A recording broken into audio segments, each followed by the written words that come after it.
Baik, kita mulai ya. Assalamualaikum warahmatullahi wabarakatuh. Apakah suara saya cukup jelas?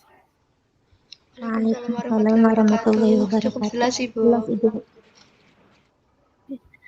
Baik, hari ini kita akan membahas tentang metode transformasi ya. Jadi metode transformasi itu kita memasukkan atau mentransfer plasmid dan gen yang dibawanya ke dalam sel inang. Baik sel inang itu berupa bakteri, sel hewan maupun sel tumbuhan.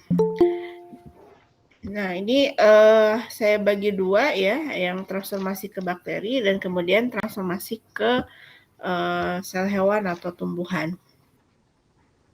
Jadi setelah minggu lalu kita membuat konstruk plasmid rekombinan, ya, selanjutnya plasmid rekombinan itu akan kita masukkan ke dalam sel. Kita bisa memasukkan ke dalam sel bakteri dengan tujuan untuk cloning maupun untuk ekspresi gen di dalam bakteri, ya tergantung dari tujuan konstruk plasmidnya untuk apa. Tapi untuk cloning maupun untuk ekspresi gen, metode transformasi ke dalam bakteri itu sama. Nah, apa saja yang di bentuk aplikasi dari transformasi ya, tadi ada sebentar.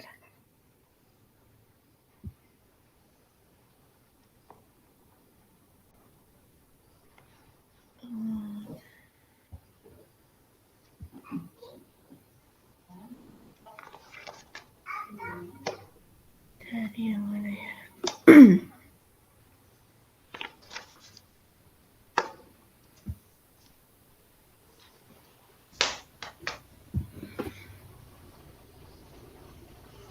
Baik. Aplikasinya setelah transformasi itu untuk tujuan cloning, kemudian untuk ditransfer ke dalam tanaman ya. Jadi sebelum ke tanaman biasanya plasmid rekombinannya itu ditransformasi dulu ke bakteri. Yang banyak digunakan itu adalah Agrobacterium. Kemudian konstruksi DNA library itu biasanya kita melakukan cloning pada potongan atau fragmen suatu genom. Gitu. Jadi kita tuh misalnya sebelum ada sequencing ya, sebelum ada whole genome sequencing, genom itu dulu dipotong-potong dulu menjadi fragmen yang lebih kecil, bisa menggunakan enzim restriksi. Nah, potongan fragmen itu kemudian disisipkan ke dalam plasmid dan di cloning di dalam sel bakteri. Nah, sudah itu diperbanyak ya, dan kemudian baru di sequencing per fragmennya.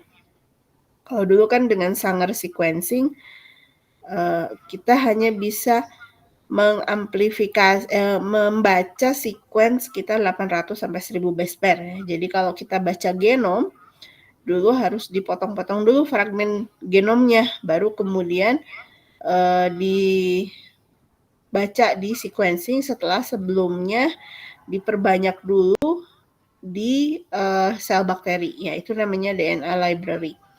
Kemudian bisa juga untuk produksi protein di dalam bakteri misalnya ya, jadi plasmidnya dimasukkan ke dalam sel bakteri untuk kemudian diekspresikan gennya.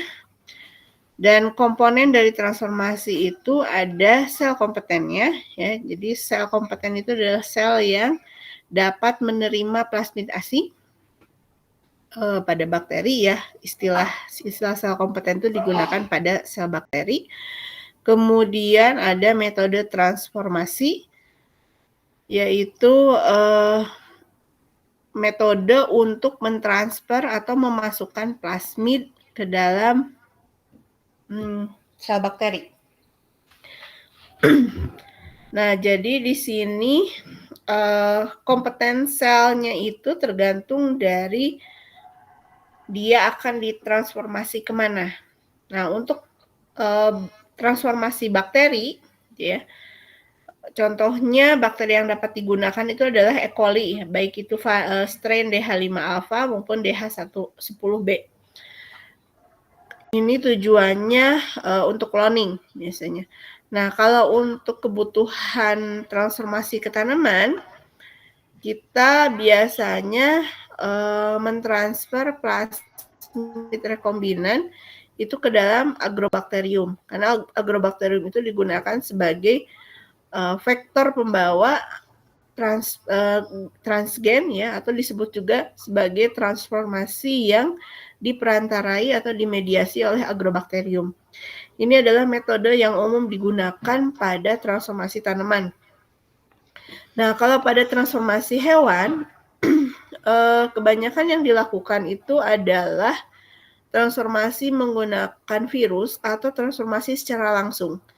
Karena di tanaman itu di hewan itu tidak ada dinding sel ya, jadi tidak seribet di tanaman.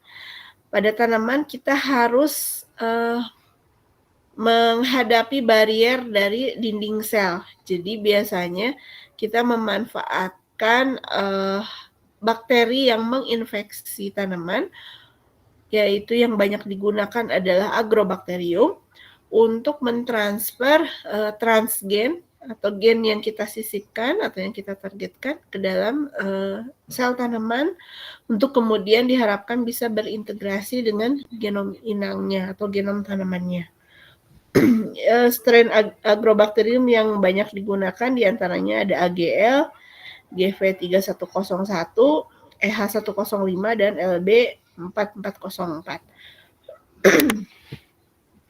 Aplikasi lainnya tadi ada untuk konstruk DNA library ya. Biasanya yang digunakan adalah dari cDNA-nya, sehingga yang dihasilkan adalah informasi sequence gennya. Jadi sequence exon ya kalau pada eukariot. Kemudian untuk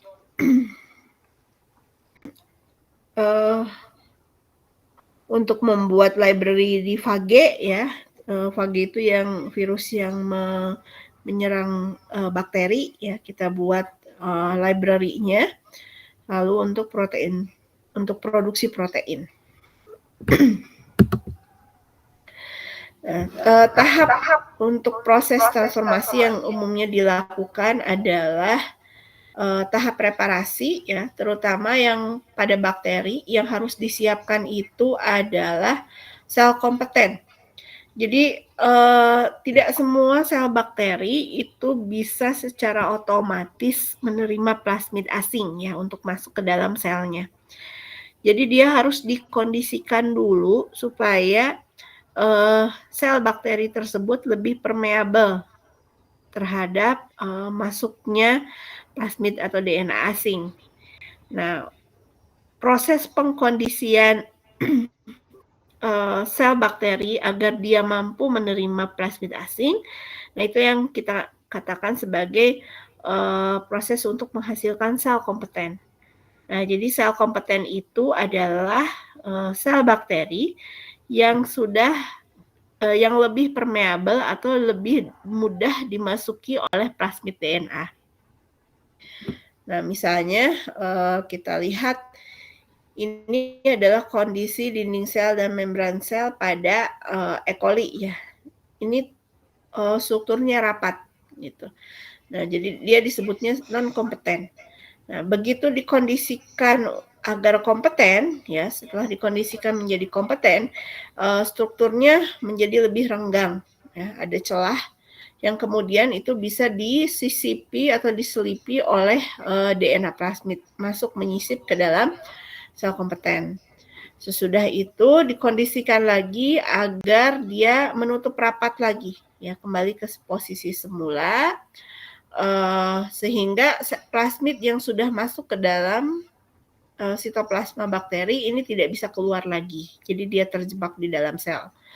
Setelah itu dilakukan recovery ya, pemulihan terhadap sel-sel bakteri yang sudah ditransformasi.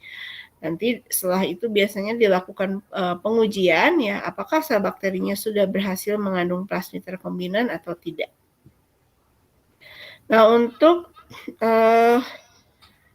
tahap preparasi tadi tujuannya ya untuk untuk memodifikasi permeabilitas dinding dan membran sel pada sel bakteri yang akan dimasuki oleh plasmid. Kemudian untuk transformasi pada bakteri ada dua metode umum yang banyak digunakan ya. Ada heat shock, jadi ini dari namanya ada kejutan suhu ya, ada perlakuan perubahan suhu yang kemudian menyebabkan permeabilitas dinding dan membran sel itu menjadi meningkat. Lalu bisa juga menggunakan elektroporasi. Kalau ini menggunakan kejutan listrik ya, elektrik. Sama tujuannya untuk memodifikasi permeabilitas dinding dan membran sel. Kemudian recovery ini tadi memberi kesempatan untuk mengembalikan kondisi dinding dan membran sel ke semula sehingga plasmid yang sudah terjebak di dalam sel itu tidak bisa keluar lagi.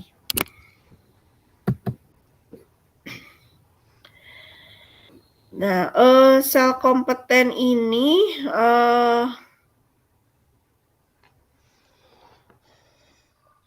ya, sel yang memiliki kemampuan untuk mengambil DNA dari lingkungan sekitarnya.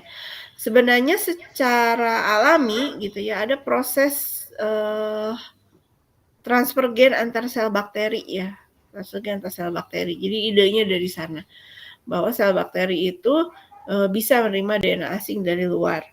Nah, kemudian diaplikasikan dalam metode biotek ya, untuk mengkondisikan sel bakteri agar lebih permeabel dan dapat dimasuki oleh plasmid rekombinan.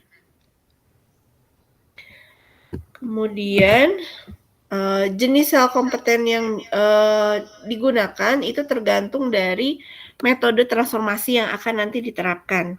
Jadi tadi sudah saya sebutkan ada dua metode transformasi ya. Yang pertama itu adalah heat shock, yang kedua adalah elektroporasi. Nah, berdasarkan dua metode transformasi, preparasi sel bakteri untuk bisa kompeten dan dapat menerima DNA dengan metode transformasi yang digunakan, maka sel bakteri itu harus dikondisikan sesuai dengan metode transformasinya. Jadi ada untuk yang heat shock ya, biasanya sel kompetennya itu dipreparasi secara kimia ya. Jadi diberikan perlakuan garam-garaman seperti CaCl2 atau MgCl2. Jadi perlakuan garam ini nanti akan menetralkan muatan negatif pada membran fosfolipid sehingga DNA itu bisa menempel pada sel. Jadi kan DNA itu dia muatannya positif ya, muatannya negatif ya karena dia mengandung banyak fosfat. Nah, di membran fosfolipid juga dari namanya fosfolipid ya, ada fosfat di permukaan yang hidrofiliknya, dia juga bermuatan negatif. Jadi kalau tidak dinetralkan, ini negatif ketemu negatif, DNA itu nggak mau deket-deket gitu dengan membran sel bakteri ya, dengan sel bakteri. Jadi harus dinetralisir dengan menggunakan atau menambahkan CaCl2 atau MgCl2. Kemudian ada suhu panas ya, yang di situ selain menurunkan potensial membran sel kompeten, dia juga membuat dinding selnya jadi lebih merenggang sehingga pada saat yang bersamaan dinding selnya juga lebih permeabel, membran selnya juga lebih permeabel terhadap masuknya plasmid. Nah, ini metodenya. Sementara kalau kita mau menggunakan metode transformasi elektroporasi ya, kita harus menyiapkan selnya menjadi sel yang elektrokompeten. Gitu. Jadi di sini sebaliknya dia tidak menggunakan garam ya, bebas garam. Jadi kalau yang heat shock itu dia menggunakan garam-garaman. Kalau yang untuk menghasilkan elektrokompeten sel, kita harus tidak boleh menggunakan garam gitu. Jadi karena kalau garam itu kan dia terurai jadi ion ya. Kalau dia ketemu listrik itu nanti akan ada letupan listrik. Jadi biasanya dihindari penambahan garam-garaman pada preparasi elektrokompeten sel. Nah, di sini sel diberi perlakuan gliserol ya, gliserol 10%, dan kemudian dari pemberian kejutan listrik itu juga sudah bisa menghasilkan pori-pori dan medan listrik sementara. Itu di sini ketika dilakukan elektroporasi, perubahan medan listrik itu akan menarik DNA yang bermuatan negatif untuk menuju daerah yang bermuatan positif, kemudian masuk ke dalam sel. Nah, adanya kejutan listrik itu selain mengubah medan listrik, dia juga membuat menghasilkan pori-pori pada membran sel maupun pada dinding sel, sehingga plasmidnya itu bisa masuk, gitu ya. Jadi preparasinya hanya diberi perlakuan gliserol 10%. Kalau ini diberi perlakuan penambahan CaCl2, biasanya nanti diinkubasi. Ya. Ada banyak variasi metode ya, tapi pada prinsipnya sama ya. Yang berbeda biasanya konsentrasi garamnya, jenis garam yang digunakan, kalau ini juga konsentrasi gliserol, masa inkubasi, dan sebagainya. Nah, ini alat elektroporasi ya, elektroporasi. Kalau di lab UIN belum ada ya elektroporasi ya. Tapi ini juga biayanya lumayan mahal ya. Soalnya di sini tabung yang digunakan untuk elektroporasi dia juga harganya lumayan ya. Harganya lumayan, dia memang di setting bisa meneruskan arus listrik. Jadi seperti ada lempeng logam yang berada di dalam tubnya ini. Dia meskipun demikian elektroporasi ini memiliki efisiensi yang lebih tinggi ya. Jadi walaupun dia mahal, alatnya juga harus khusus ya, harus khusus alatnya. Tapi dia efisiensinya lebih tinggi dibandingkan dengan heat shock ya, dan metode transformasinya juga lebih cepat gitu. Sedangkan untuk yang heat shock, saya tidak tunjukkan ya. Untuk yang heat shock, kita hanya membutuhkan water bath. Ya, kita hanya membutuhkan water bath. Jadi biasanya kita setting suhu ada yang 37 untuk E. coli, kemudian 42 itu untuk E. coli juga ya, 42 ya, 42 derajat untuk E. coli. Kemudian biasanya kita inkubasi dulu di es ya, untuk membuat sel itu kompeten, kita inkubasi sel bakterinya di dalam es. Sesudah dingin, kondisi dingin, kemudian dicelupkan ke water bath dengan suhu air sekitar 42 derajat Celcius, dan itu diinkubasi maksimal 1 menit ya. Konsensusnya itu maksimal 1 menit. Tidak boleh lebih dari 1 menit. Sesudah itu baru kemudian itu metode transformasinya ya. Itu metode transformasinya. Kita campurkan dulu sel kompeten ya, sel yang sudah kompeten dengan plastik yang kita masukkan ya. Kita inkubasi dulu di dalam es, kemudian kita masukkan ke water bath ya, suhu 42 derajat. Nah, di situ membrannya akan merenggang dan termasuk juga dinding selnya akan menghasilkan pori-pori ya. Plasmid masuk, setelah sekitar 60 detik kita ambil lagi, kita inkubasi lagi di es untuk mengembalikan kondisi membran dan dinding sel kembali ke semula. Jadi sebenarnya metodenya jauh lebih simpel, dan bahan dan alat yang digunakan itu cukup menggunakan water bath. Gitu. Water bath juga kalau tidak ada ya kita bisa gunakan panci ya, kita panaskan air di kompor, kemudian kita ukur dengan termometer sampai kemudian mencapai suhu 42 derajat, baru kemudian kita lakukan proses transformasi. Gitu. Jadi walaupun efisiensinya lebih rendah, tapi alatnya tidak memerlukan alat khusus ya, kecuali kalau mau pakai water bath. Tuh,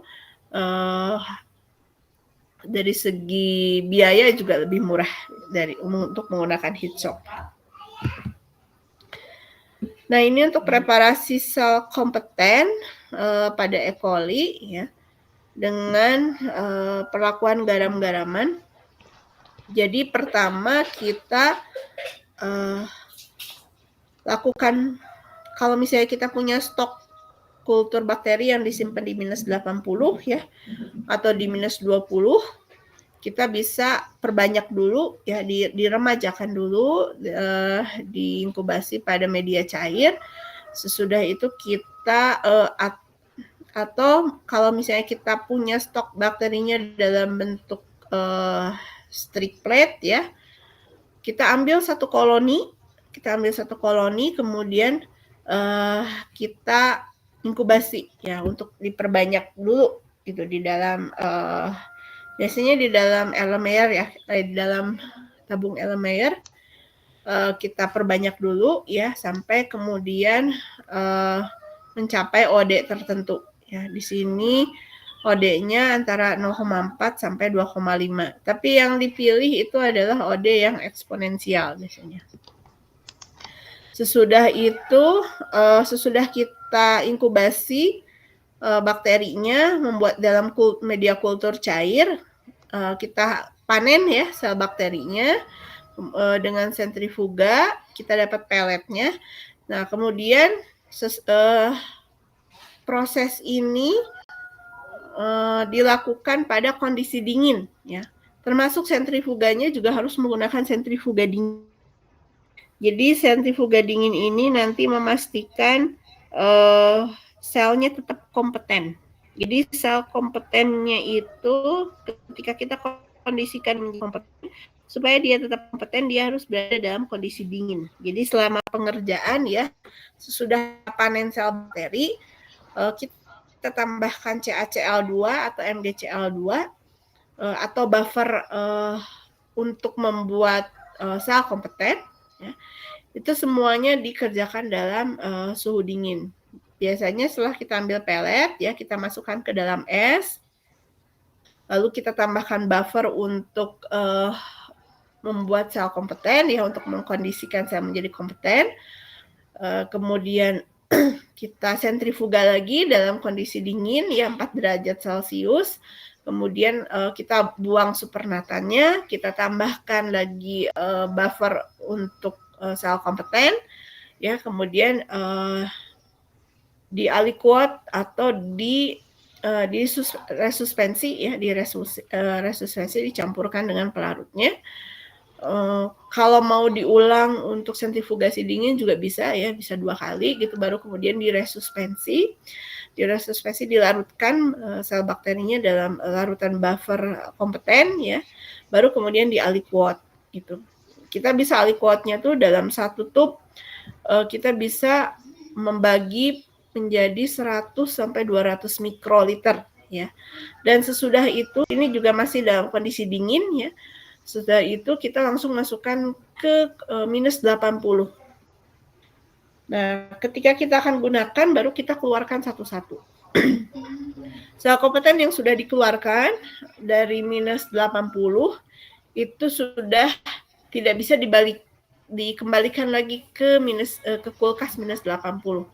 Jadi kalau dikembalikan dia sudah nggak kompeten statusnya. Jadi status kompetennya itu cuma ketika dia kondisi dingin ya, tapi dinginnya juga tidak lama gitu. Kalau diinkubasi dalam es dalam jangka waktu yang cukup panjang, lama-lama dia nggak akan kompeten juga, atau kompetensinya jadi berkurang gitu ya. Jadi itu tujuan dari aliquot, karena kita pakainya itu hanya sebagian-sebagian gitu ya. Biasanya kalau saya pakainya itu kalau untuk transformasi sekitar 30-50 mikro sampai paling banyak itu 100 mikro. Jadi aliquotnya tergantung dari jumlah sampel plastik yang ingin saya transformasikan ya, mau bikin berapa ulangan gitu. Saya biasanya buatnya ini sekitar 100 mikro per tub. Amannya ya, 100 mikro per tub itu saya bisa transformasi untuk 2 kali ulangan untuk satu tubnya. Nah, ini metode transformasi ya dengan heat shock ya. dengan heat shock. Di sini ini adalah sel yang sudah kompeten ya. Ini adalah sel yang sudah kompeten, kemudian diinkubasi bersama-sama dengan plasmid. Dalam satu tub kita tambahkan plasmid yang ingin kita masukkan dan sel kompeten. Ini pada kondisi dingin ya, jadi ininya rapat. Sesudah itu dimasukkan ke dalam air suhu 42 derajat Celcius. Di sini ilustrasinya 30 detik ya. Jadi bisa 30 detik sampai 1 menit. Nah, sebaiknya tidak lebih dari 1 menit. Kalau lebih dari 1 menit biasanya sel bakterinya jadi rusak ya, jadi rusak. Jadi biasanya tidak boleh lebih dari 1 menit. Walaupun ada beberapa prosedur yang dia sampai 90 detik ya. Jadi tergantung dari jenis sel bakteri yang digunakan. Kemudian kondisi heat shock ini pada masa dia inkubasi pada suhu 40 derajat Celcius, di sini akan merenggang ya, di sini akan merenggang dinding sel dan membran selnya sehingga dia lebih permeabel untuk menerima plasmid asing masuk ke dalam sel bakteri. Sesudah 30 sampai 60 detik langsung kita inkubasi lagi di es. Di sini untuk menjebak plasmid yang sudah masuk ya, jangan sampai dia keluar lagi dengan cara mengembalikan kondisi membran dan dinding sel ke semula. Nah, jadi yang harus diperhatikan di sini adalah rasio dari plasmid dan sel kompetennya. Jadi berapa banyak sel kompeten yang digunakan, berapa banyak plasmid yang kita gunakan. Itu. Kemudian untuk elektroporasi ya, sama kita siapkan sel kompeten bersama dengan plasmid ya, kita campur dalam satu tub. Kemudian tubnya itu yang khusus tadi ya, mirip seperti tub untuk spektro ya, tub untuk spektrofotometer, tapi dia ada plat besinya. Kemudian dimasukkan ke alat elektroporasi untuk diberikan kejutan listrik ya. Ini juga sedikit pendek saja waktunya, jadi pakai pulse ya, jadi ditekan sekali selesai gitu. Saat ada kejutan listrik, ini juga sama ya, jadi merenggang posisi membran dan posisi dinding selnya, dan dia ketarik ke membran ya melalui perubahan medan listrik, dan dia bisa masuk ke dalam sel bakteri. Nah, lalu sesudah selesai kita recovery ya, dikeluarkan dari alatnya, lalu dia akan menutup kembali gitu. Kalau tidak ada listrik, aliran listrik atau kejutan listrik, dia akan kembali ke semula membrannya dan dinding selnya. Nah, itu 2 metode transformasi ke E. coli atau ke bakteri ya, bisa ke agrobakterium juga yang umumnya digunakan.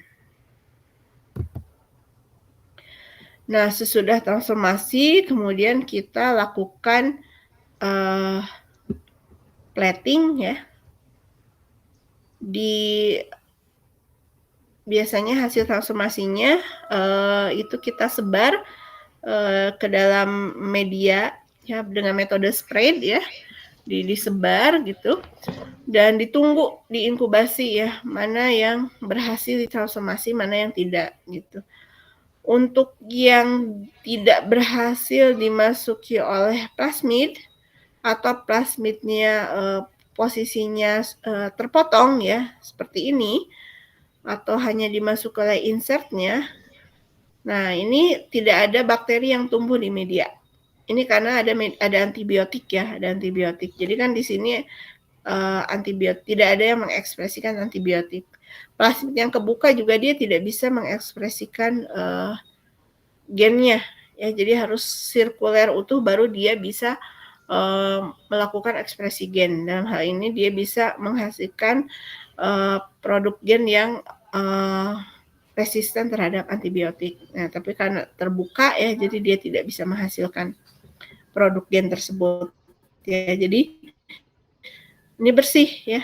Kita lihat setelah inkubasi, misalnya semalam atau 2 hari ya, tergantung suhunya. Kalau 37 derajat kita bisa lakukan overnight ya, semalam, hari ini sore ini kerja, besok kita sudah bisa lihat hasilnya ya, berhasil atau tidak dengan tumbuhnya koloni bakteri. Atau kalau pada suhu ruang kita bisa inkubasi selama 2 hari pada kondisi gelap. Kondisi gelap boleh, kalau E. coli, kalau kondisi terang boleh. Kalau Agrobacterium itu selalu pada kondisi gelap ya untuk inkubasinya. Kemudian kalau dia berhasil dimasuki plasmid ya, bakterinya akan tumbuh. Dan tergantung dari reporter gene yang digunakan, misalnya kita pakai LACZ ya, kita bisa lihat koloni warna biru dan koloni warna putih. Jadi koloni warna biru berarti tidak berhasil dimasuki oleh plasmid rekombinan ya. Sementara yang putih itu berhasil dimasuki oleh plasmid rekombinan. Dan biasanya setelah kita cek plating ya, hasil plating selnya, kita lakukan konfirmasi lebih lanjut ya. Biasanya yang kita gunakan itu ada PCR, restriksi ya, dan sequencing.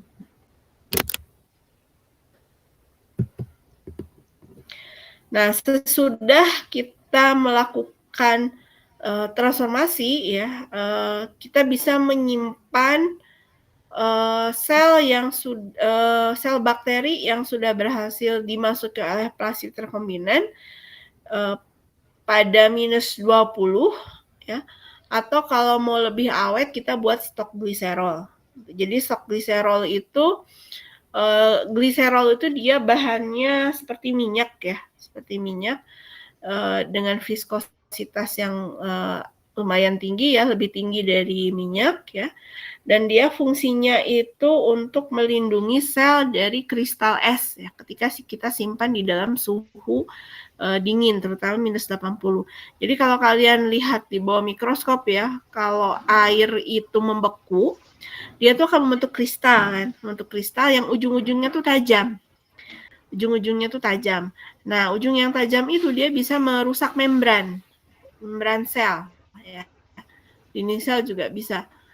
Sehingga untuk mengamankan dinding sel dan membran sel, maka sel bakteri itu sebelum disimpan di suhu dingin, dia harus diselimuti dulu oleh semacam minyak yang biasanya kita gunakan itu adalah gliserol ya.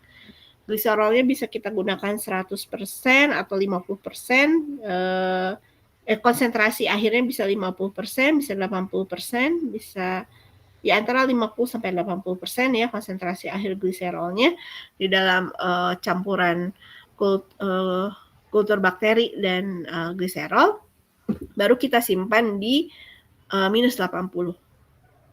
Dan gliserol itu di minus 80 dia juga tidak akan benar-benar beku ya. Jadi dia sifatnya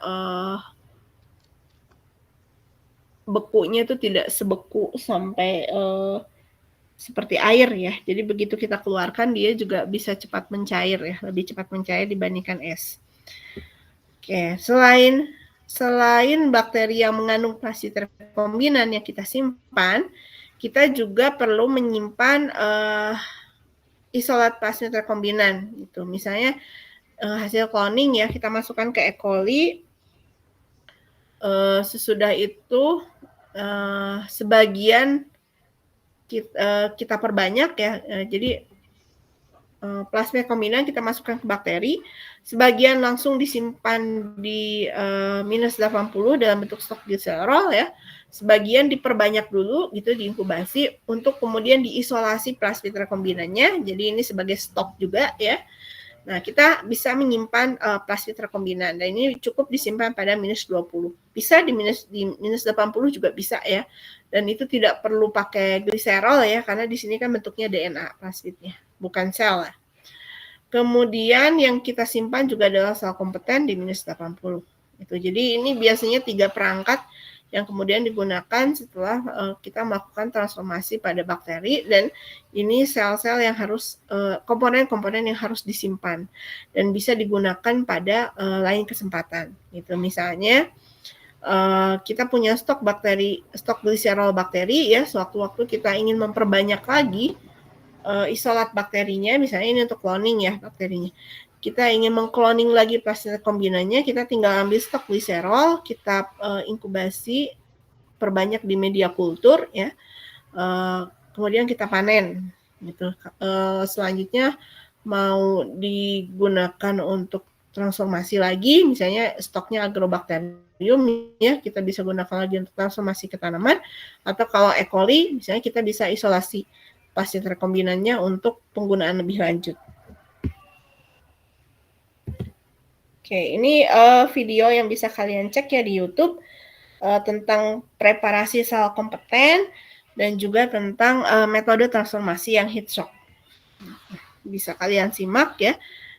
Dan kalau misalnya kalian nanti mau mengerjakan ini di lab gitu, di mata kuliah Bitektum, di teknologi tumbuhan itu kita mengerjakan transformasi ya, transformasi heat shock. Kemudian di saya nggak tahu bisa mau itu atau TBM ya, teknik biologi molekuler, kita melakukan preparasi sel kompeten. Kemudian teknik transfer gen dan evaluasi transfer gen. Nah, yang ini saya akan membahas tentang metode transfer gen ke sel hewan dan tanaman. Sebelum saya masuk ke sini, apakah masih ada yang kurang jelas untuk transfer gen atau transformasi ke sel bakteri? Silakan.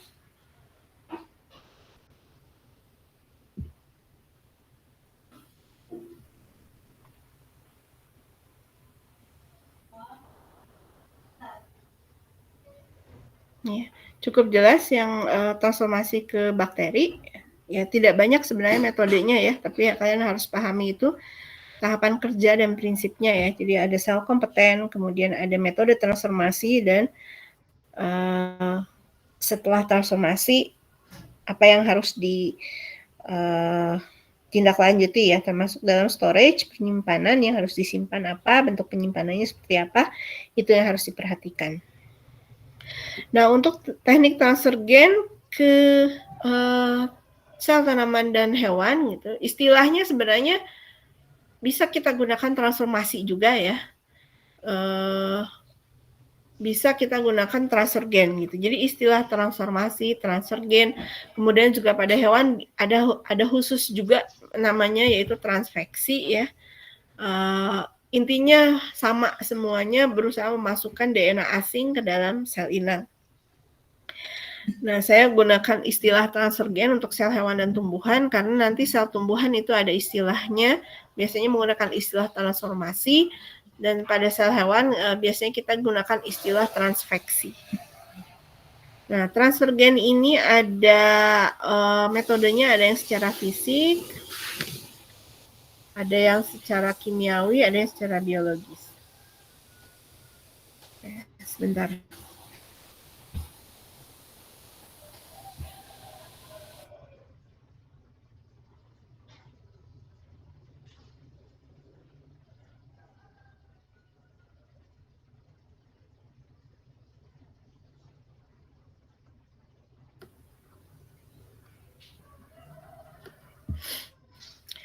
Nah, kemudian sesudah kita berhasil mentransfer, kita lakukan evaluasi ya, yang mana sel yang sudah berhasil dimasuki oleh transgen ya, bisa dengan seleksi dan screening. Seleksi kita bisa gunakan selectable marker, screening kita bisa gunakan reporter gene. Kemudian kita juga bisa melakukan deteksi transgen ya, atau keberadaan transgen di dalam sel inang. Baik itu kita deteksinya pada level DNA, ada atau tidak, sudah berhasil menyisip atau tidak ke genom, ada pada level RNA, kita ingin melihat apakah dia ditranskripsi atau tidak ya di dalam sel inang. Pada level protein, kita ingin melihat apakah terjadi proses translasi dan produksi protein dari gen yang kita sisipkan atau yang kita masukkan ke dalam sel inang. Kemudian pada level metabolit, apakah proteinnya normal, dia bisa terlibat dalam jalur metabolisme di dalam sel inang. Kemudian pada level fenotip kita lihat apakah ada tampilan yang berbeda dari organisme yang sudah disisipi oleh transgen gitu ya. Misalnya kalau pada hewan gitu ya,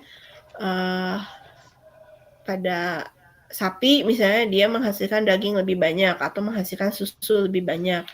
Pada tanaman misalnya dia bisa menghasilkan buah lebih banyak gitu ya, atau dia lebih tahan terhadap penyakit seperti itu. Jadi ada beberapa level ya untuk mendeteksi transgen. Kita memastikan dari level basic ya, dari DNA-nya sampai ke level fenotip itu memang bisa dikonfirmasi bahwa gen itu berhasil masuk ke dalam genom inang, kemudian juga berhasil diekspresikan, menghasilkan fenotip tertentu, dan ekspresinya stabil. Selanjutnya bisa diwariskan ke keturunannya gitu ya. Jadi kriterianya seperti itu. Nah, proses transfer gen secara umum meliputi proses transfernya ya, bagaimana menghantarkan transgen ke dalam sel inang. Biasanya yang kita gunakan ada vektor ya, jadi ada yang secara langsung, ada yang secara tidak langsung gitu. Jadi kalau secara tidak langsung kita menggunakan kendaraan ya, atau istilahnya vektor, dan itu vektornya bisa kita gunakan vektor bakteri atau vektor virus. Kemudian untuk integrasi kita bicara tentang masuk tidaknya transgen ke dalam sel inang, ke dalam genom inang. Ya, sebentar.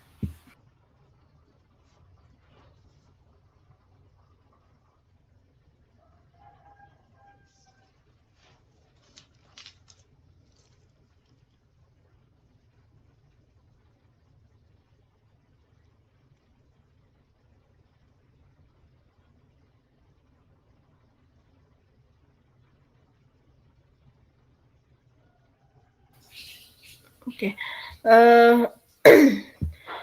Integrasi ini kita bicara tentang bisa menyisip tidaknya gen ke dalam genom inang. Kalau kita mengharapkan transformasinya stabil atau hasil transfer gennya stabil, artinya dia bisa terus-menerus diekspresikan dan kemudian juga dia bisa diwariskan ke keturunannya ya. Kalau kalau transgennya masuk ke dalam sel germinal atau sel reproduktif, nah dia harus menyisip ya, terintegrasi masuk ke dalam genom inang. Nah, menyisipnya itu terjadinya secara acak ya, Jadi bisa di lokasi manapun di dalam kromosom ya, di dalam genom sel inang. Kemudian kalau kita ingin transformasinya transien ya atau tidak stabil, jadi dia hanya diekspresikan pada waktu sementara saja. Setelah itu tidak diekspresikan lagi. Nah, biasanya transgennya itu tidak menyisip ke dalam genom inang, tapi biasanya dia masih berada dalam plasmid atau berada dalam tDNA ya, transfer DNA kalau pada Agrobacterium. Nah, pada kondisi itu dia masih bisa diekspresikan, hanya saja lama-lama dia akan didegradasi ya. Sistem sel itu akan menghasilkan respon imun ya yang menyebabkan dia mendegradasi DNA asing bebas. DNA asing bebas termasuk plasmid ataupun transfer DNA ya dari Agrobacterium. Kemudian juga setelah transfer gen kita harus memastikan ekspresi transgennya ya, terutama kalau misalnya tujuannya untuk ekspresi menghasilkan fenotip tertentu, maka kita harus mengecek ekspresinya seperti apa. Bisa dilakukan pada level RNA sampai level fenotip ya, RNA, protein, kemudian metabolit sampai ke fenotip. Nah, ini konsensus untuk istilah transfer transgen ya yang tadi saya sampaikan di awal. Untuk transfer gen ke sel bakteri dan sel tumbuhan biasanya kita gunakan istilah transformasi. Ya, transformasi. Nah, jadi kalau kalian cari keyword ya di Google gitu, kalian masukkan proses transformasi atau transformation, nanti yang keluar itu adalah metode transformasi ke bakteri atau ke tanaman biasanya. Nah, untuk sel hewan, biasanya kita gunakan istilah transfeksi ya, karena metode transfer gen ke dalam hewan itu biasanya memanfaatkan mekanisme infeksi. Makanya disebut juga sebagai metode transfeksi. Nah ini stabilitas transformasi ya, apakah bisa sementara, transien atau stabil. Ya, jadi kalau yang transien itu produk gen diekspresikan dalam target cell, bisa diekspresikan tetapi tidak transgennya tidak terintegrasi ke genom sel inang. Ya misalnya ini plasmid ya, plasmid masuk ke dalam sel tanaman, Nah di sini ada yang dia cuma berkeliaran di luar, gitu ya, berkeliaran di luar. Ada yang kemudian dia berhasil masuk ke inti sel dan tapi juga tidak terintegrasi, gitu. Jadi bisa di sitoplasma, bisa masuk ke dalam inti sel.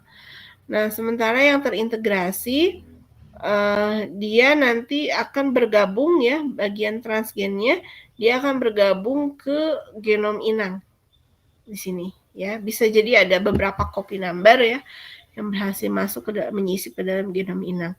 Nah ini biasanya hasil ekspresinya stabil, kalau ini dia transien atau sementara. Jadi nanti plasmid ini atau transfer DNA ini lama-lama akan didegradasi oleh mekanisme pertahanan di dalam sel. Nah, untuk transien ini mekanismenya, level ekspresinya akan tinggi selama 24 sampai 72 jam setelah transfer RNA. Kalau setelah transfer DNA ya, dalam bentuk plasmid misalnya atau untuk tDNA, dia akan stabil pada 48 sampai 96 jam. Jadi biasanya kita mendeteksi ada terjadi tidaknya ekspresi gen itu kalau pada transien kita harus mengamatinya pada kisaran jam ini. Ya. Kalau DNA berarti antara 48 sampai 96 jam baru kita amati ekspresinya, terjadi perubahan fenotip atau tidak. Dan biasanya yang kita amati itu adalah ekspresi dari reporter gennya ya. Untuk menunjukkan bahwa dia sudah berhasil masuk gitu. Jadi metode yang kita gunakan sudah menyebabkan transgen itu berhasil masuk ke dalam sel inang. Soal dia terintegrasi atau tidak, nah kita bisa lihat ekspresinya sesudah 96 jam. Setelah 72 jam atau setelah 96 jam. Gitu ya, baru kita cek lagi. Apakah masih ada ekspresi dari reporter gennya? Kalau masih ada, berarti dia masuknya ke stabil. Kalau sudah tidak ada, berarti dia hasil transformasinya transien. Nah, kapan kita gunakan transien, kapan kita gunakan stabil, tergantung ya. Kalau kita mau ngecek saja ya, ngecek metode transformasi masuk atau tidak gitu, kita bisa gunakan yang transien. Kalau kita mau mewariskan transgen yang kita sisipkan ke keturunan berikutnya gitu ya, dan ekspresinya itu dilakukan terus-menerus, maka kita mengejar yang transformasi stabil. Jadi biasanya hasil transformasi kita seleksi lagi ya, mana yang stabil, mana yang transien. Gitu. Nah yang stabil kalau misalnya mau dilanjutkan gitu ya perkembangannya, nanti dia akan dilanjutkan gitu, dipisahkan dari yang transien. Oke, jadi ada proses seleksi ya, yang dilakukan. Nah ini metode transformasi tanaman, ya, bisa secara fisik. Kalau secara fisik biasanya kita langsung masukkan DNA-nya atau plasmidnya ke dalam sel tanaman, gitu ya. Jadi tanpa perantara, tanpa vektor ya. Nah metodenya bisa dengan elektroporasi, ya. Jadi sel tanamannya biasanya harus dihilangkan dulu dinding selnya. Jadi yang tersisa itu hanya membran sel. Nah, itu disebut sebagai protoplas ya. Jadi sel tanaman yang hanya memiliki membran sel dan dinding selnya sudah didegradasi itu namanya protoplas. Nanti pemulihannya, recovery-nya sel transformasi itu adalah proses untuk menumbuhkan kembali dinding sel baru ya. Sampai kemudian terbentuk dinding sel baru yang utuh dan setelah itu bisa membentuk jaringan ya, diinduksi untuk membentuk jaringan sampai ke ada induksi organ. Untuk biolisik atau partikel bombardment ya, jadi kita tembakkan DNA-nya biasanya. Mikroinjeksi dari namanya kita injeksikan ya ke dalam sel tanaman, dan biasanya juga kita harus menghilangkan dulu dinding selnya supaya bisa masuk ya jarumnya. Jarumnya itu mikro kecil, jadi kita lihatnya di bawah mikroskop ya. Harus masuk ke dalam sel, dan kalau mau masuk ke dalam inti sel biasanya lebih sulit sih. Jarumnya harus sangat-sangat kecil. Liposom ini dengan memanfaatkan kapsul dari lipid ya supaya dia bisa menembus membran sel. Ini juga sekali lagi harus dihilangkan dulu dinding selnya. Kalau ada dengan silikon fiber ya, dengan nempel biasanya ke silikonnya, nanti dia akan nyisip ke dalam sel tanaman, yang di situ dia ditempeli juga oleh DNA-nya. Secara kimia kita bisa pakai PEG ya. PEG juga dia akan mengubah permeabilitas membran, jadi dinding selnya juga harus dihilangkan. Ya, kemudian DAE dan kalsium fosfat presipitasi juga sama ya, dinding selnya harus dihilangkan gitu. Jadi tantangan terbesar pada transformasi sel tanaman itu adalah dinding sel. Kalau mau memudahkan, umumnya metode fisik dan kimia ya memerlukan dinding selnya itu dihilangkan dulu supaya proses transfer gennya lebih efektif ya, proses transformasinya lebih efektif. Jadi banyak yang masuk gitu, banyak yang berhasil masuk. Nah, tantangannya adalah protoplas ini lebih rapuh ya, lebih rapuh. Yang tidak bisa recover, tidak bisa pulih ya membentuk dinding sel. Jadi sebelum dia membentuk dinding sel, dia sudah banyak yang mati selnya, protoplasnya. Nah, jadi yang pada tanaman yang banyak digunakan itu adalah yang biologi. Yang biologi. Walaupun sekarang yang fisik itu sudah banyak berkembang metode transformasi dengan nanopartikel ya. Dengan nanopartikel, jadi partikelnya nano, ukurannya nano kecil sekali ya. Di situ DNA-nya nanopartikelnya di coating atau diselubungi oleh DNA ya, karena dia nanopartikel ukurannya kecil, dia bisa menyisip masuk ke dalam pori-pori dinding sel, kemudian menyebar ke jaringan melalui plasmodesmata ya, jadi bisa dibawa masuk gitu dengan menumpang ke nanopartikel ya. Nah, selain itu yang paling umum digunakan itu adalah biologi, terutama yang diperantarai oleh agrobakterium. Selain itu juga ada yang diperantarai oleh virus tanaman ya. Tapi yang paling umum itu yang digunakan adalah agrobakterium. Karena preparasinya juga rutin dilakukan di lab ya.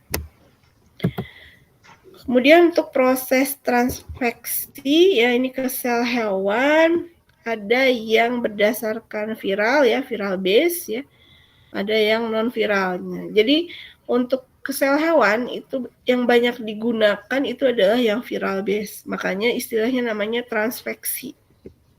Karena dia memanfaatkan proses infeksi virus ke dalam sel hewan. Jadi dia paling banyak digunakan.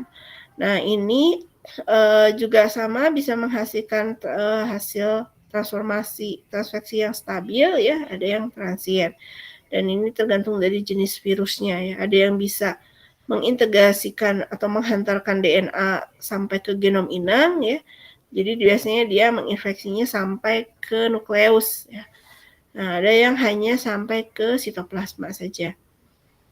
Kemudian ada yang hibrid ya, dia kombinasi viral dengan chemical, bisa dengan lipid based, lipofaction ya, biasanya lipofaction itu infeksi dengan kombinasi dengan kapsul lipid ya, kapsul lipid. Kemudian ada yang non lipid, bisa gunakan nanopartikel juga ya, peptida dan kalsium fosfat, senyawa lain atau polimerik lainnya untuk membawa masuk, mengangkut DNA masuk ke dalam sel hewan. Lalu yang non viral biasanya secara fisik atau mekanik ya, jadi dimasukkan langsung, bisa dengan elektroporasi ya, bisa dengan tembakan injeksi ya, ini sonoporation tuh dengan getaran ya, dia karena ada sonikasi ya biasanya, jadi permeabilitas membrannya lebih tinggi, bisa dimasukkan oleh transgen. Ada juga dengan magnet, ya ini dengan kombinasi dengan nanopartikel dan magnet gitu untuk membawa masuk DNA ke dalam sel. Jadi intinya metode transformasi transveksi ini tujuannya adalah bagaimana caranya DNA itu bisa dibawa masuk ke dalam sel, menembus. Kalau pada sel tanaman menembus dinding sel dan membran sel, kalau pada hewan itu menembus membran sel. Nah, kita lihat beberapa contohnya ya. Untuk transfer gen secara fisik, kita bisa gunakan biolistik atau gen gun ya. Jadi ini untuk partikel bombardment. Ini contohnya ke tumbuhan ya, ke daun gitu. Ini gen gunnya, senjata gennya. Kalau ini yang biolistik ya, biolistik. Jadi ada tembakan partikel di sini yang sudah diselubungi oleh DNA ya. Jadi ada mikrokarier ya, partikel-partikel, bisa menggunakan partikel emas biasanya untuk bawa yang kemudian diselubungi oleh DNA, jadi nempel ke situ DNA-nya ke partikel emasnya atau logam lain ya, kemudian ditembakkan masuk. Karena ada tekanan tembakan ini, maka dia bisa menembus ke dinding sel dan ke dalam sel gitu ya. Jadi di bombardment aja ya, ditembakkan aja secara acak gitu. Jadi kita nggak tahu dia masuknya kemana saja. Begitu pula kalau yang gen gun ini sebenarnya prinsipnya sama ya, biolistik, tapi dia portable gitu, skalanya lebih kecil. Jadi kalau ini bisa lebih banyak ya, kalau ini areanya lebih terbatas. Tapi metodenya sama, prinsipnya sama. Jadi menembakkan mikropartikel ya yang sudah diselubungi oleh DNA. Kita tidak punya alatnya ini ya di lab. Jadi kalau mau melakukan transformasi di lab, biasanya yang kita terapkan itu yang kalau ke tumbuhan kita gunakan agrobacterium, kalau ke hewan kita bisa gunakan liposuction. Lalu ada elektroporasi. Ini prinsipnya sama seperti tadi kita melakukan elektroporasi pada transformasi bakteri ya. Elektroporasi ini bisa diaplikasikan baik untuk bakteri, ke hewan maupun tumbuhan. Prinsipnya sama ya. Kita tinggal masukkan sel kompeten kalau pada bakteri dan sel yang akan ditransformasi pada hewan dan tumbuhan gitu, kemudian dicampur dengan plasmid atau dengan transgen yang akan disisipkan ke dalam genom, lalu diberi kejutan listrik.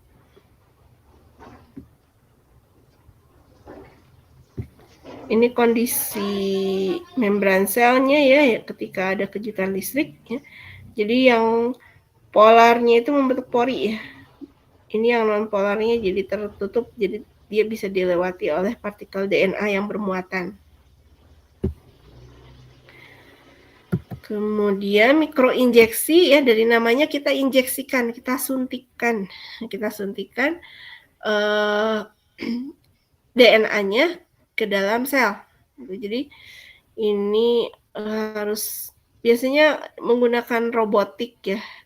Kalau kita itu gerakannya terlalu kasar karena ukurannya kan sangat kecil. Kalau ininya bergeser sedikit saja ya, jarumnya bergeser sedikit saja bisa merusak sel gitu. Ya, biasanya ini alatnya ada penghisap ya. Penghisapnya itu semacam pipet, mikropipet, dia untuk memposisikan, menarik sel dia supaya dia nempel, nggak bergerak gitu ya. Kemudian nanti dia akan disuntikkan oleh jarum ya yang membawa DNA. Jadi DNA-nya memang disuntikkan, dimasukkan ke dalam sel. Nah, untuk proses transfer embrio ya pada hewan, biasanya kita gunakan mikroinjeksi. Misalnya kita ingin memasukkan genom di sapi, misalnya kita ingin masukkan genom dari sapi unggul digabungkan ke genom sapi betinanya gitu. Jadi ke sel telur. kita ambil genom dari sel jantan ya, kita transfer ke betina gitu untuk memastikan embrio unggul pakai mikroinjeksi. Nah kalau pakai DNA RNA itu lebih kecil lagi ya DNA-nya. Dia bisa disuntikan langsung ke inti sel supaya kita dapat transformasi yang stabil. Harapannya kalau masuk ke dalam inti sel, dia akan lebih berintegrasi dengan genom inang lebih mudah.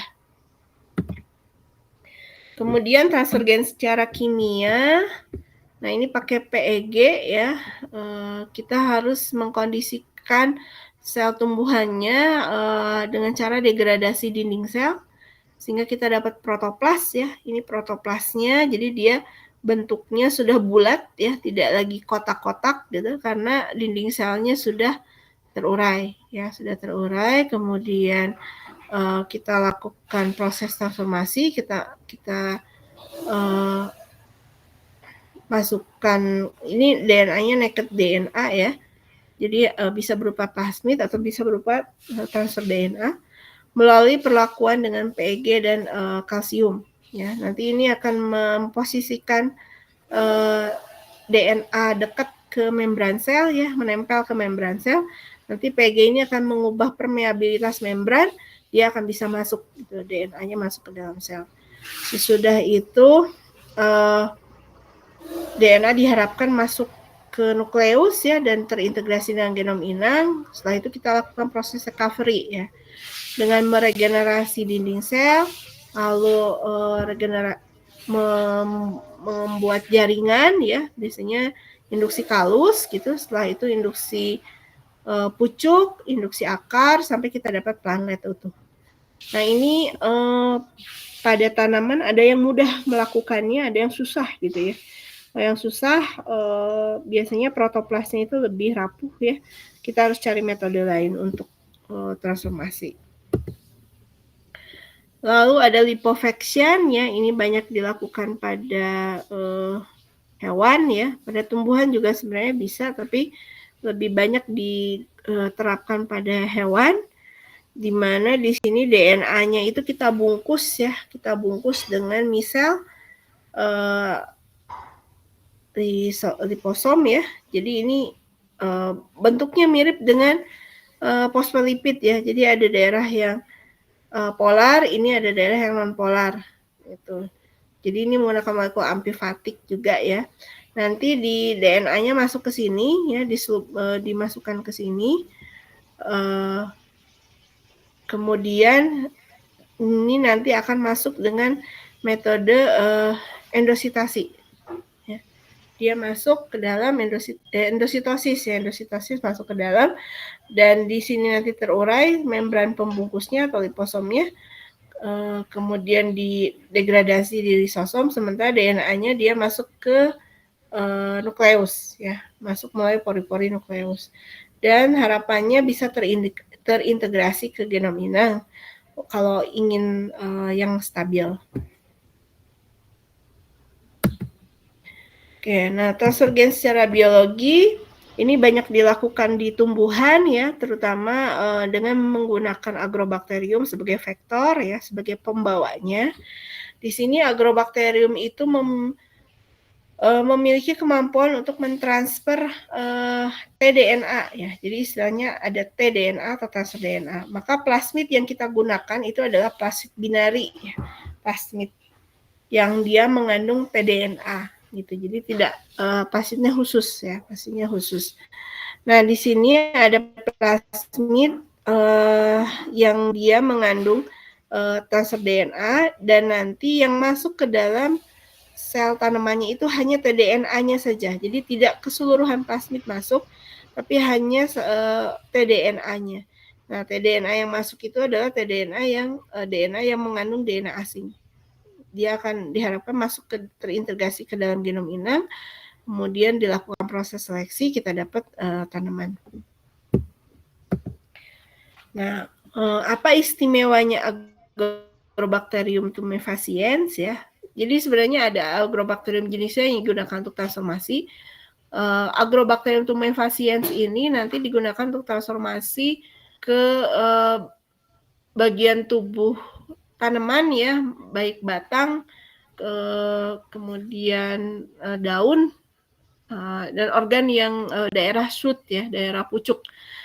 Nah, kalau yang Agrobacterium ada satu lagi Rhizogenes, itu dari namanya rhizo ya, biasanya itu metode transformasi yang targetnya itu adalah akar, transformasi ke akar. Nah, tapi prinsipnya kurang lebih sama ya, selain lokasi infeksinya.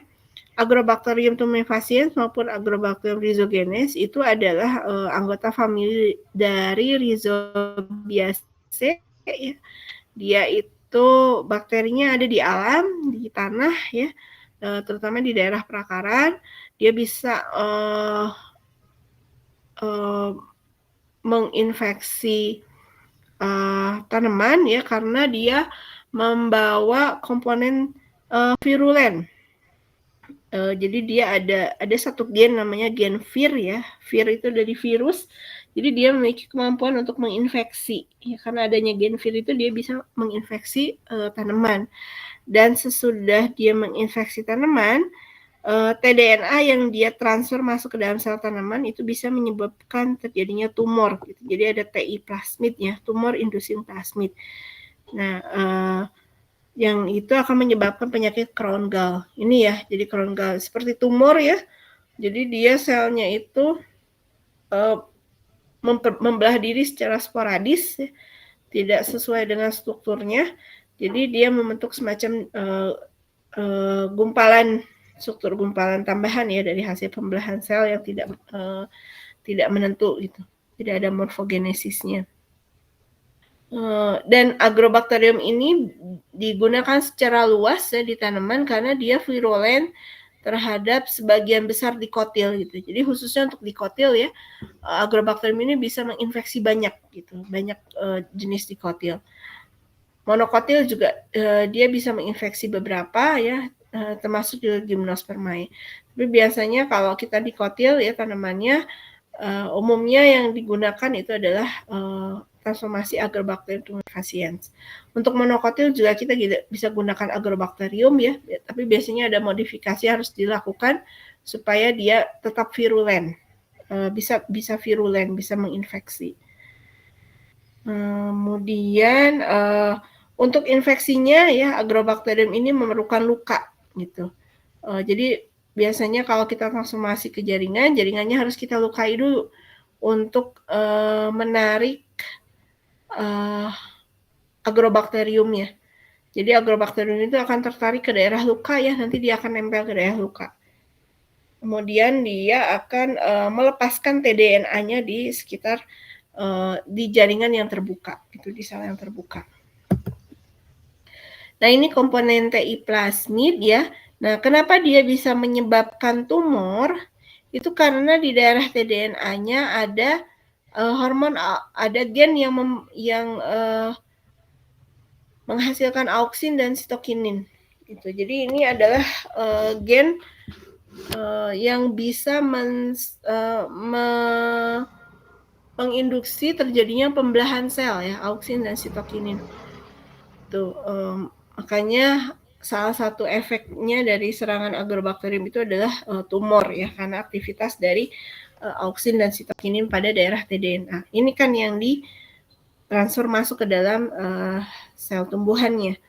Nah, ciri khas dari tDNA dia ada batas kiri dan batas kanan ya, ada left border, ada right border. Nah, untuk daerah virulensnya yang ini ya, yang menyebabkan dia bisa menginfeksi itu salah satunya karena di sini dia akan menghasilkan gen yang fungsinya menghantarkan tDNA masuk ke dalam sel dan bahkan menghantarkan sampai ke nukleus ya, ke inti sel. Karena ada gen virulen ini. Nah, ini mekanisme infeksinya ya. Karena ada luka, nih ada jaringan luka, dia menghasilkan senyawa kimia ya, namanya acetosiringon, yang kemudian akan menarik Agrobacterium nempel ke daerah luka, gitu, ke daerah perlukaan. Dia mau nempel ke dalam sel, sesudah itu gen vir-nya akan membantu sintesis tDNA ya, lalu ada vir yang menempel ke tDNA dan mengangkut atau mengantar tDNA masuk ke dalam sel. Kemudian dia akan harapannya masuk ke dalam nukleus ya, terintegrasi tDNA-nya, lalu dilakukan ekspresi gen, bisa terjadi ekspresi gen. Kalau dia masih berupa TI plasmid, berarti kan ada sintesis sitokin, ada sintesis auksin, ada sintesis opin ya, yang ini akan produknya itu akan digunakan lagi oleh agrobakterium. Kalau ini sitokin dan auksin, ini akan menyebabkan terjadinya pembentukan tumor. Nah, di sini ada acetosiringon yang digunakan untuk menarik agrobakterium. Jadi pada proses transformasi agrobakterium yang kita lakukan, di medianya biasanya kita tambahkan juga media transformasinya, kita bisa menambahkan acetosiringon. Jadi selain ada acetosiringon yang secara alami dihasilkan tanaman ketika terjadi luka ya, jadi misalnya pakai kita transformasi ke daunnya tuh kita lukai sedikit ya, dia akan menghasilkan acetosiringon. Tapi untuk meningkatkan efisiensi transformasi, biasanya ke media transformasi kita tambahkan juga acetosiringon ya, supaya peluang untuk transfer gennya semakin tinggi, untuk proses transformasinya semakin tinggi. Jadi dia ngumpul gitu ya, dia lebih banyak mengumpul di daerah luka gitu agrobakteriumnya. Jadi banyak tDNA yang ditransfer. Nah, dalam aplikasinya, karena tadi kan dia menghasilkan tumor ya, harapannya tanaman yang kita transformasi itu tidak ada tumornya, gitu. Karena itu kan menunjukkan gejala penyakit ya. Nah, jadi yang auksin, sitokinin, dan opin ini biasanya dibuang, gitu. Kalau di plasmidnya kita tidak lihat lagi ada auksin, sitokinin, atau opin ya di dalam plasmid. Dia sudah dibuang dan posisinya digantikan oleh gen yang ingin kita sisipkan. Gitu.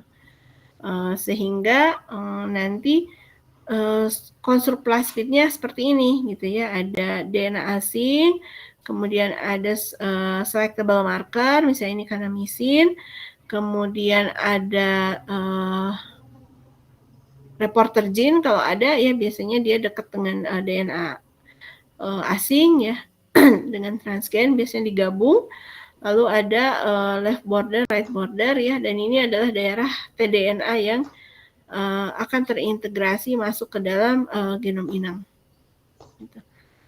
Nah, karena di sini ada selectable marker, sel yang sudah dimasuki oleh sel atau jaringan ya, jaringan yang sudah dimasuki oleh pasien rekombinan akan ditanam di media yang mengandung antibiotik ya.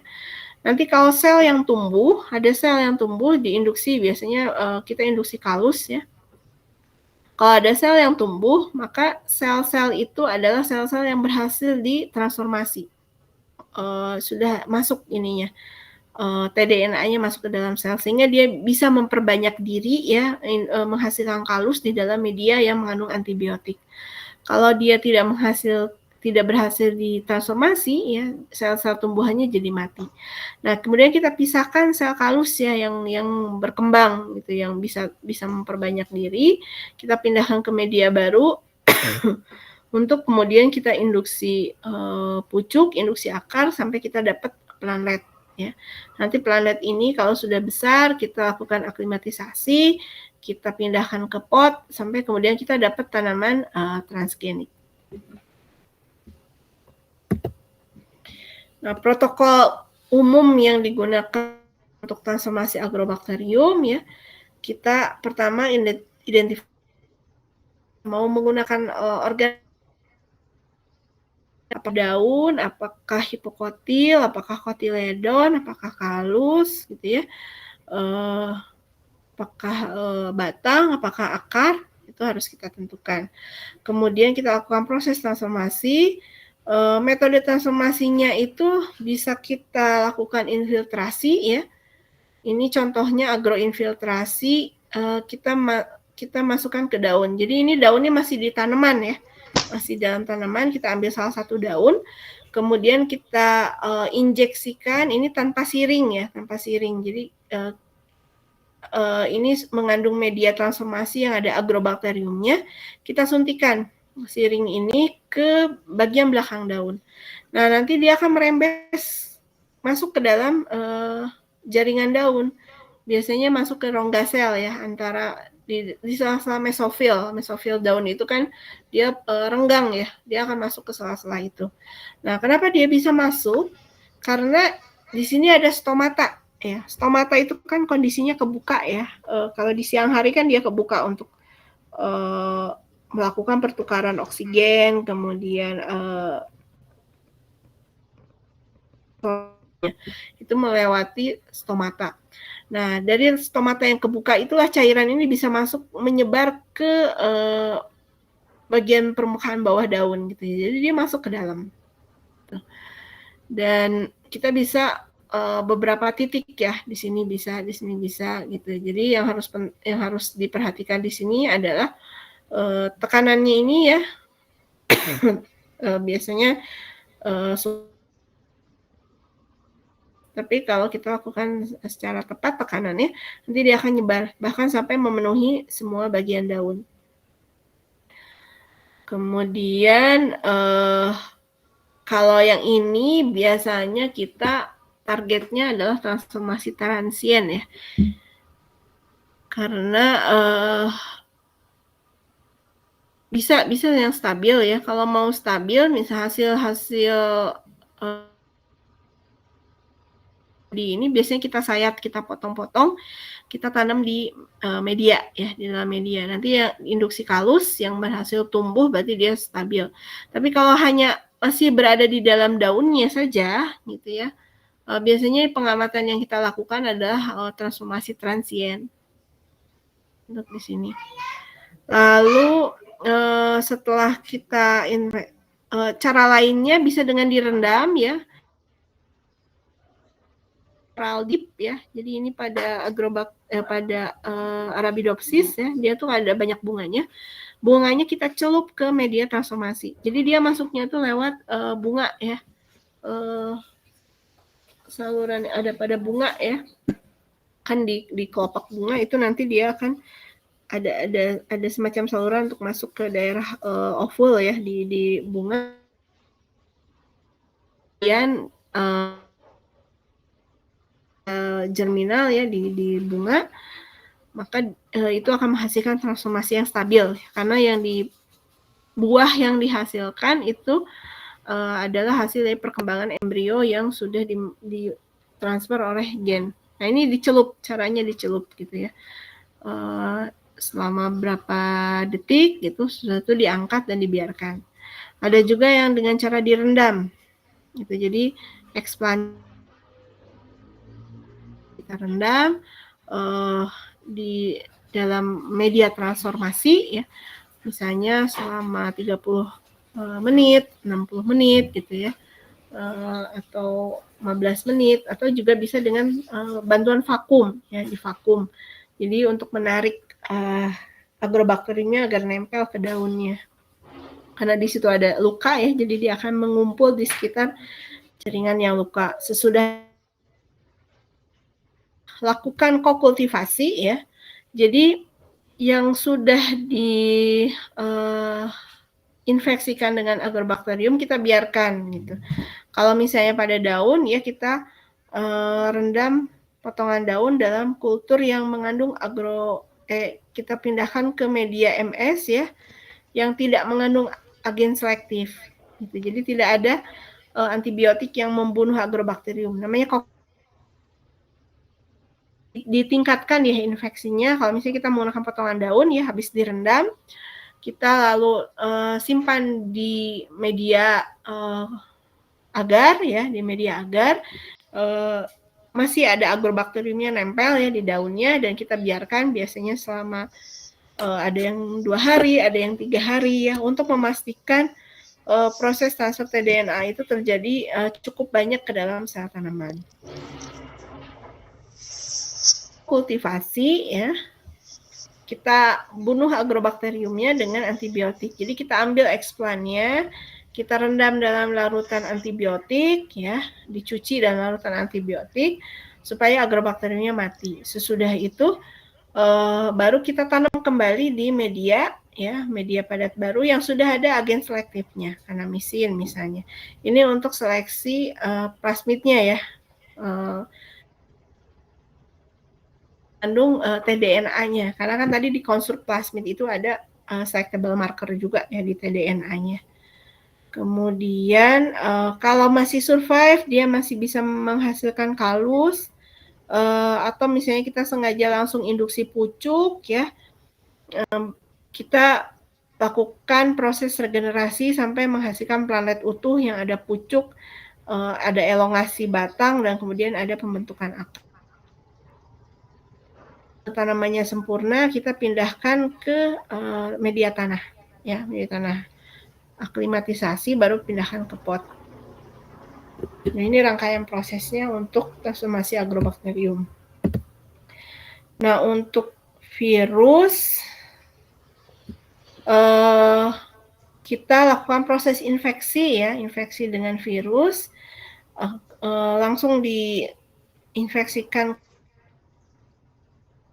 bersama, ditambahkan ke selnya pada hewan maupun pada tumbuhan ya. Pada tumbuhan, pada hewan itu biasanya bisa langsung kontak dengan membran sel ya. Kalau pada sel tumbuhan, jadi ini di kultur sel ya, biasanya kultur sel kita injeksikan, nanti selnya yang banyak ya. Kalau pada individu ya berarti disuntikan biasanya virusnya ya, disuntikan. Kalau misalnya transformasinya ke individu yang masih hidup gitu. Nah, kalau ke tumbuhan itu biasanya yang harus kita perhatikan itu adalah cara infeksi virus yang digunakan sebagai vektor itu seperti apa. Karena ada yang dia bisa menginfeksi dengan kontak langsung, ada yang harus ada luka. Jadi biasanya yang harus diperhatikan vektornya itu dia secara alami menginfeksi tanamannya seperti apa. Ke hewan juga sebenarnya bisa kita pertimbangkan dari sana gitu ya. Cara dia menginfeksi itu lewat mana? Apakah lewat oral gitu ya? Apakah disuntik vena? Apakah di intravena dan sebagainya. Oke, nah untuk evaluasi hasil metode molekuler yang rutin ya, untuk seleksi kita mengeliminasi sel atau organisme yang tidak berhasil ditransformasi atau ditransfeksi ya. Biasanya ini tingkatannya levelnya sel atau jaringan ya, sel atau jaringan. Ya, jadi jarang kalau ke individu. Kemudian kan kita gunakannya basisnya adalah selectable marker ya, bisa menggunakan antibiotik, bisa menggunakan seperti yang saya pernah sampaikan di selectable marker. Kemudian untuk screening ya tergantung fenotip yang kita gunakan, reporter gene yang kita gunakan, kita amati ekspresi reporter gene-nya untuk proses screening, memilih sel mana atau jaringan mana atau individu mana yang berhasil ditransformasi. Nah, ini seleksi versus. Jadi ada sel yang mati dan sel yang hidup. Nah, sel yang hidup ini dianggap sukses ditransformasi ya, tinggal proses regenerasi. Sementara yang untuk screening ya, dia tetap hidup, yang dilihat adalah proses diferensiasinya. Dia menghasilkan fenotip yang berbeda atau tidak. Nah, yang menghasilkan fenotip yang berbeda, dia kemudian diregenerasi lebih lanjut.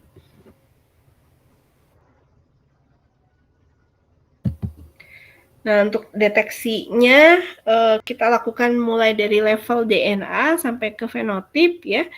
Untuk tingkat DNA, kita mendeteksi materi genetik yang disisipkan itu ada atau tidak.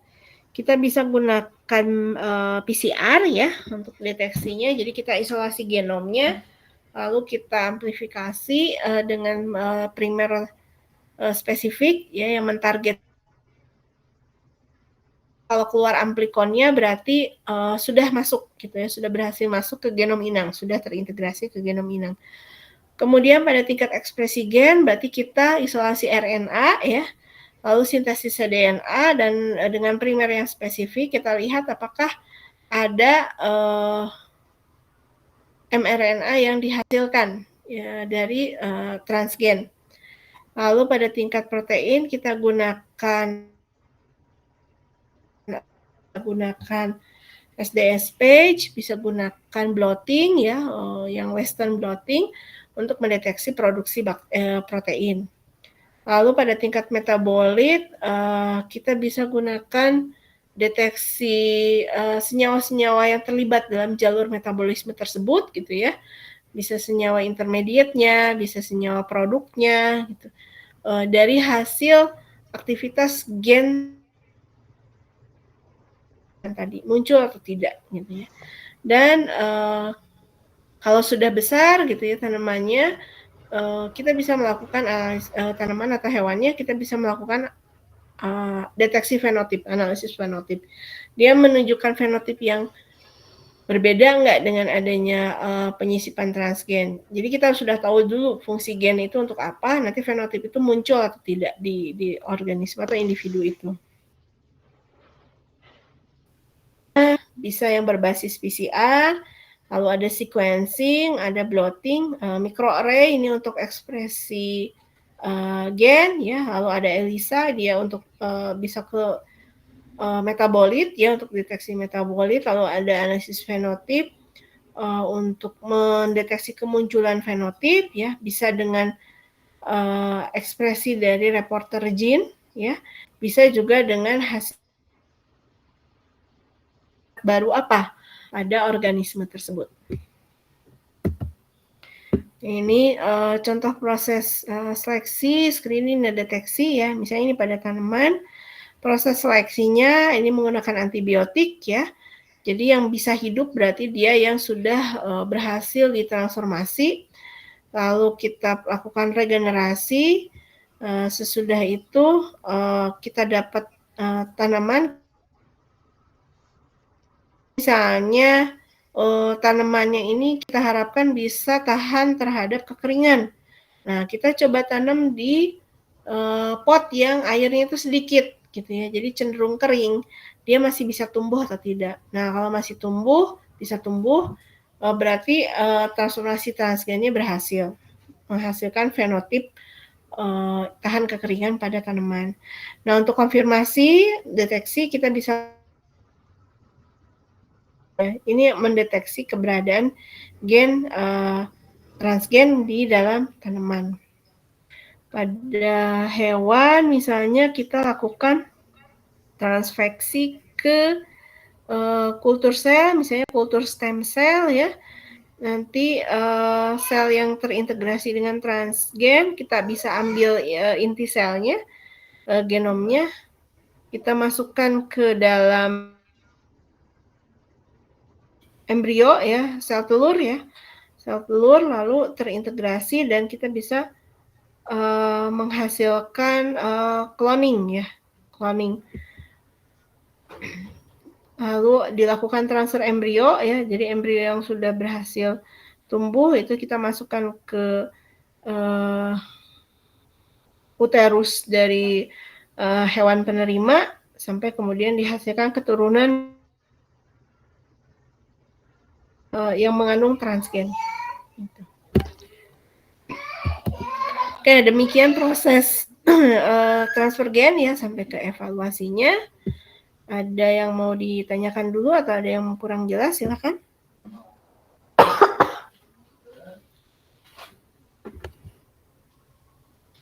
Ya, nanti bahan UTS-nya sampai materi, satu materi lagi ya, minggu depan, ini materi ke-6.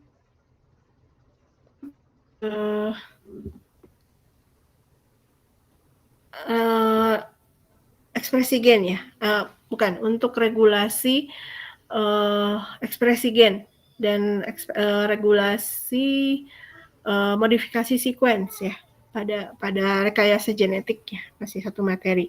Ini nanti ada materi kuis ya untuk materi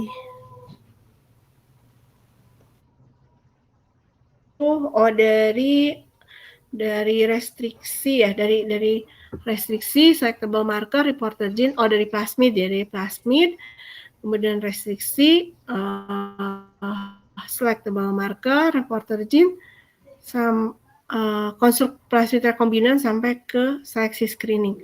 Nah, kalau terlalu banyak nanti kuisnya mungkin saya bagi dua ya. Mungkin yang konstruksi transfer gen sampai ke materi minggu depan ya untuk rekayasa genetik itu saya jadikan satu materi kuis. Nanti kuis yang akan diberikan lagi itu yang materi plasmid sampai ke konstruksi plasmid rekombinan. Ya, biar nggak terlalu banyak ya.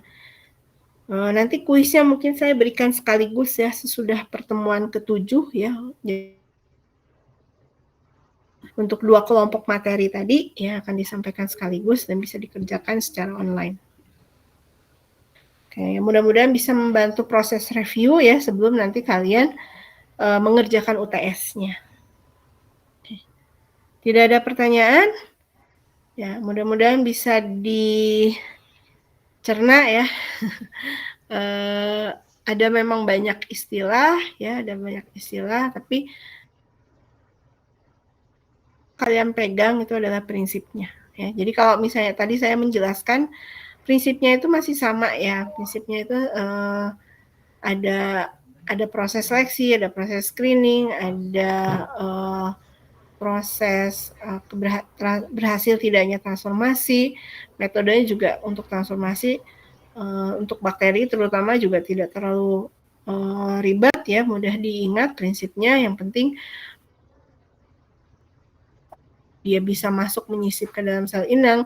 Metodenya juga tidak banyak, ada heat shock dan ada evaporasi. Nah, kalau untuk ke sel hewan atau tumbuhan lebih beragam lagi metodenya gitu, tapi prinsipnya adalah bagaimana caranya DNA itu bisa dibawa masuk ke dalam sel, lalu nanti hasil transformasinya apakah transient atau stabil, itu bisa dilihat dari apakah dia terintegrasi ke genom inang. Tidak terintegrasi berarti transient, transformasinya sementara, ekspresinya bisa diamati hanya beberapa jam ya, beberapa hari.